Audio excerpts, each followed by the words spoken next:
So we bought this Toyota Camry 2013 2.5 with 112,000 miles at auction. It's a no-start vehicle. We took off the relay.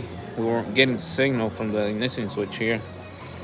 We checked the fuses, everything was good. What we found was that white wire right there. That one right there. It goes to the safety neutral switch. It looks like they cut it off or it burnt off, and it would cause a no start. No crank or nothing. We fixed the wire and it runs.